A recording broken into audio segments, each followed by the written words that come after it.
সকালবেলায় আরেক কাণ্ড। বাড়ির সামনে প্যান্ডেলের গাড়ি। বাড়িতে কি কারোর বিয়ে নাকি যে প্যান্ডেলের গাড়ি এলো? হ্যাঁ, বিয়েই বটে।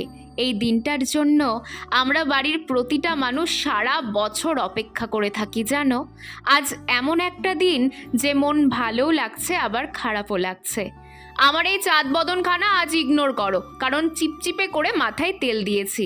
তো যেটা বলছিলাম, আমাদের থানের ঠাকুরকে আজ বিসর্জন দিয়ে দেওয়া হচ্ছে।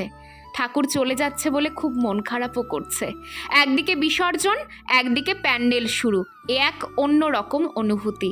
কেন হচ্ছে এবার সেটা বলি। তোমাদের বলেছিলাম না, মাঘী পূর্ণিমায় আমাদের বাড়িতে লক্ষ্মীনারায়ণ পুজো, তারই তোড়জোড় শুরু হয়েছে বাড়িতে। মা বলে এই পুজো আমার জন্মেরও অনেক আগের পুজো। আগের বছরের মূর্তিকে তাই আজ বিসর্জন দিয়ে দেওয়া হচ্ছে, কারণ সামনের বুধবারেই তো আবার নতুন মূর্তি থানে উঠবে।